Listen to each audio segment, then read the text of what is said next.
his lands. Estrid is a good wife. Far better than... Lord, Ah, a heroic-looking Dane in our midst. I'm looking for Birsten, the alderman of the Shire. Our lord is not at home, but his wife is receiving visitors upstairs, in her usual fashion. If you speak with her, pass on that we've run out of ale. Estrid is a good wife. Far better than he deserves. You would say that, Adrian. Your wife acts like a son. You would say that, Adrian. Your wife...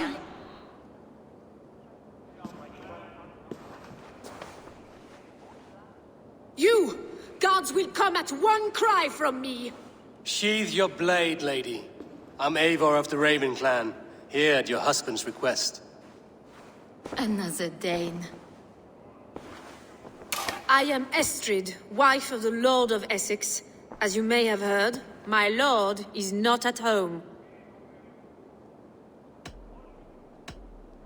If he's away, I'll speak to you. Oh, that you could, Eivor. For I am sure this hall would shake with our merry wit. But your accord must be reached with him. You don't strike me as a meek Saxon wife. Do you yet see an ember of my Frankish fire, Ravenwalker? Perhaps it dances in my eyes? I'm wary of rounding up Saxons. Is your husband stolen, drunk, or wayward? He'll be stalking the woodlands today, hunting game and ignoring the vital affairs of Essex. One such affair is why we called for you. If I can find him, I'll remind him of his duties. Ah, such would be a miracle. His favorite haunt is southwest of here. The lavender fields there attract the prey, God help him. With luck, he hasn't been eaten, but I'll return either way.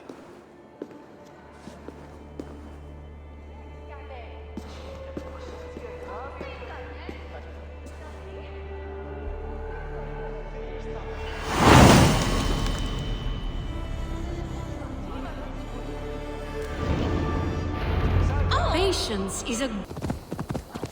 Hunting is a fine sport, but I hope the alderman has not become the prey. No good comes from a camp this bloody.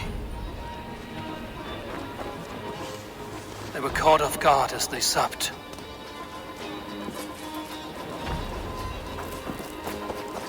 The remains of the hunting party. This one was savaged by a large animal.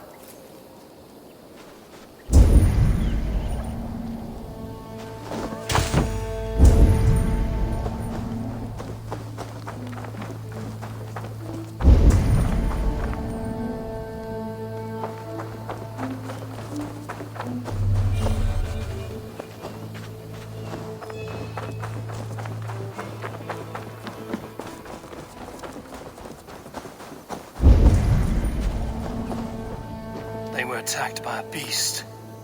Something strong enough to kill a horse. Some large prey left these tracks in the grass. The hunters were prey to a large beast or two. I can only hope that Bjersten still lives.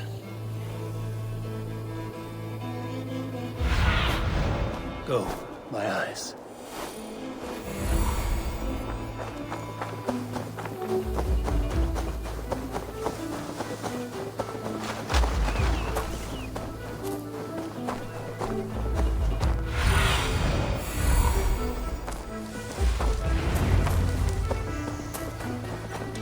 Bjersten?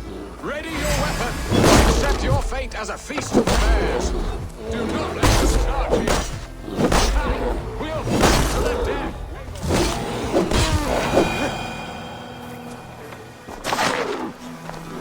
Now then. Ha! We'll fight to the death, worthy one! Ha! Your weapons! Well fought, friend. I would not have survived this ambush without you. You have my gratitude to stumble upon me in my moment of greatest peril. Perhaps you were God-sent. I'm Estrid sent. Your wife and the Thanes of Essex both want your balls on a blacksmith's anvil. When do they not? You could return and report that the savage claw took me. Poor Bjersten, his exit pursued by a bear. And make the beast Lord of Essex in your stead. No doubt my Estrid would prefer his velvet paws to my calloused hands. So, who are you? A sellsword?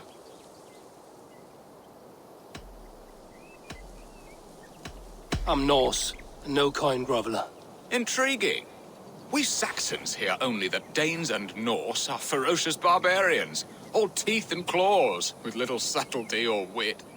But ho! Are you the Norse I sent word to? I am Eivor of the Raven clan. You hinted at an alliance for the loan of my unique talents. Blood, yes. Let us return to Colchester at once, and we'll speak more of the delicate matter on my mind. I'm glad you answered my summons. I did not expect such a skilled fighter. It's good I came when I did. You lost many men on this hunt. Good men, all. They will have the proper rights, and their families will be cared for. Your people sacrificed much for your sport. They did. There is no balm for my tortured heart. Why did you ask me here? Do you believe in true love, Eivor? I have loved. But have you truly? Has a longing burned in your breast, a sweet lingering pain, paralyzing you with its sting? There's pain enough in battle. I do not seek it out in love. I long for it. The thrill of a fight softly won. My wife Estrid lacks fire. She is a fish out of water, cold and dead. She showed great passion when I met her, keeping your thanes in check. Oh, they love her, it is true. Some with too much devotion. And I have not been a good and attentive husband. I have always been a plucked goose in matters of love. And a piss-poor ruler to boot. You're finished.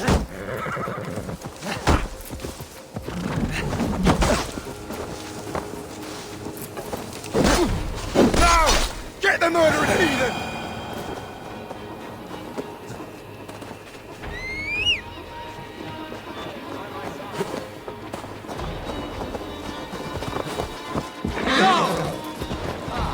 There you are. Shall we continue? I have always been a plucked goose in matters of love. And a piss-poor ruler to boot. Let's brace my hood. Strong must be the hand that steers the ship, Eston. My hand would rather tug the catgut of a well-crafted bow. My eyes narrowing at the sight of prey. Aye, a crown sits heavy on the head. Then let us run wild and free in the woods as the wolves do. Live on our wits, prowl and stalk and feast. You have a romantic way about you, Biston. Do not fret. My guards will not worry you when we are together. You mismark me if you think I'm capable of worry. Have you built your city in the ruins of another? No, these builders are lost to the annals of time. Far advanced of the Saxon hovels of Wattle and Daub. I have ambition to build a great palace myself, with mosaics and balmy courtyards. What stops you? That which stops all but the most creative minds. Coin, imagination, talent. And your people? Is Essex happy? That is a question I never really ponder. I suppose they are. I hope they are. Alfred believes I rule like a chickless hen, flapping and squawking over nothing but the farmer's dinner. He interferes. No, he disapproves. Is that not infinitely worse? But look, we are nearing my hall. I must face the wolves at my door before we discuss your favor to Essex, Abel. It may be I can speed your business along.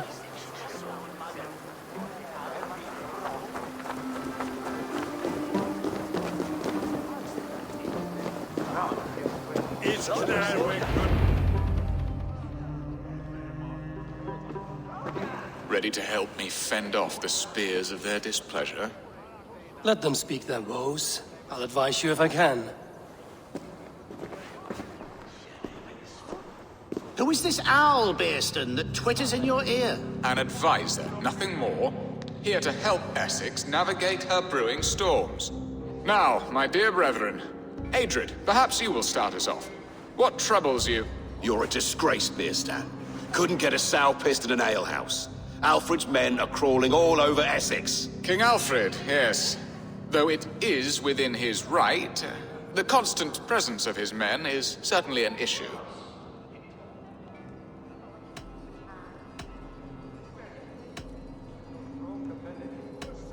When the months are coldest, the mistletoe is full grown, cloaked in her winter strength. Meaning that we should weather this? Stay strong?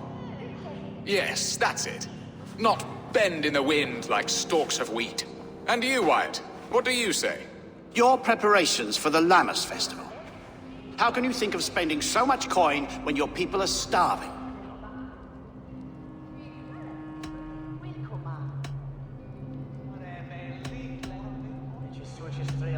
He should put his own ham fist in his purse and contribute coin to the festival. Yes, you worry about the cost of such a festival, one that thanks God for our great harvest. Contribute your own coin, then. And Aldrich, do you yap like a she-hound as Adred does? You know my thoughts, Bearston. The field. How can we give men to Alfred for his wars when our harvest suffers day by day?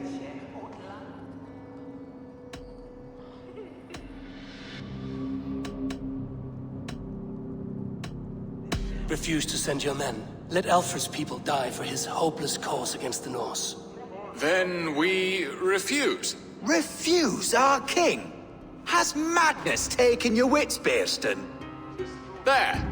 Have I not answered all your questions? You are a stain on this Shire, Bearstan. Useless. Useless. That's right. Yet still you haunt my hall. Be gone. I haven't time for your squabbling.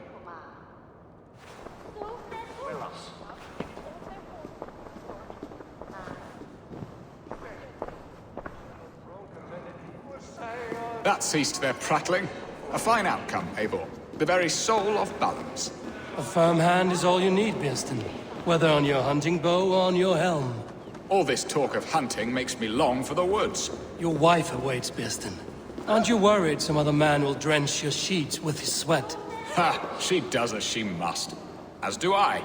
But you will discover this soon enough. You have done the impossible, Dane.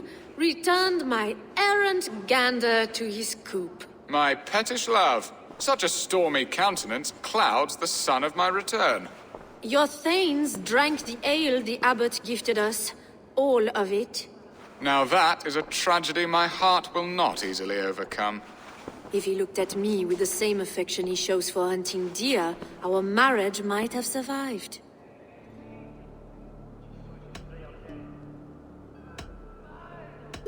So, what do you need of me? Our affairs are more of heart than of state, Eivor. What little passion there was between us faded into bickering long ago. We would have our freedom, Eivor. I from my wife, and my wife from Essex. I'm too sharp a weapon for so soft a task. Why not part and be done with it? Oh, were I a Dane, and divorce as simple as a slit throat. But it's not so easy as that.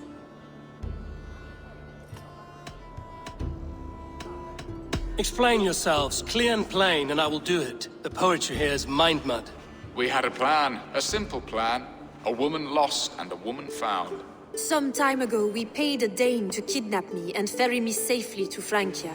As you can see, he did not deliver. He was certainly thorough in other regards. Some Norse can be quick to take coin and slow to earn it. If I give my word, it is not broken. Could we try the kidnap again? Much of the planning is done. It would only take a more trustworthy overseer. It should be a bold venture if we do. Loud and brash and seen by all. During our Lammas festival, merry peasants and guards with wandering eyes. Your return to Francia would need a swift ship, with a captain ready to leave England. We could ask him. I would have thought his steed and seamen spent. Come find me in the market, Eivor. Our unwelcome guests require food and ale to soften their anger. My wife is a gracious and attentive host, Eivor. The only thing that keeps my braying thanes at bay. And the woman found? A darling Maybud, Ulvida, my childhood sweetheart. I left her 20 years ago in Malden to marry my prickled pear. 20 years? Can an ember so cold be reignited? We can hope. You must fan the flame. Find her, bring her to my lakeside cottage, and light a bonfire there. I will know to come. I believe she lived in the last house in Malden. A small, sweet place where fond memories were made. I will do as you both ask, and ask Freya for success in this love game. Good luck in your endeavors, Eivor. I pray you find my Alvida with a fair face and a yearning heart. Now, should I look for Alvida first, or meet with Estrid at the marketplace?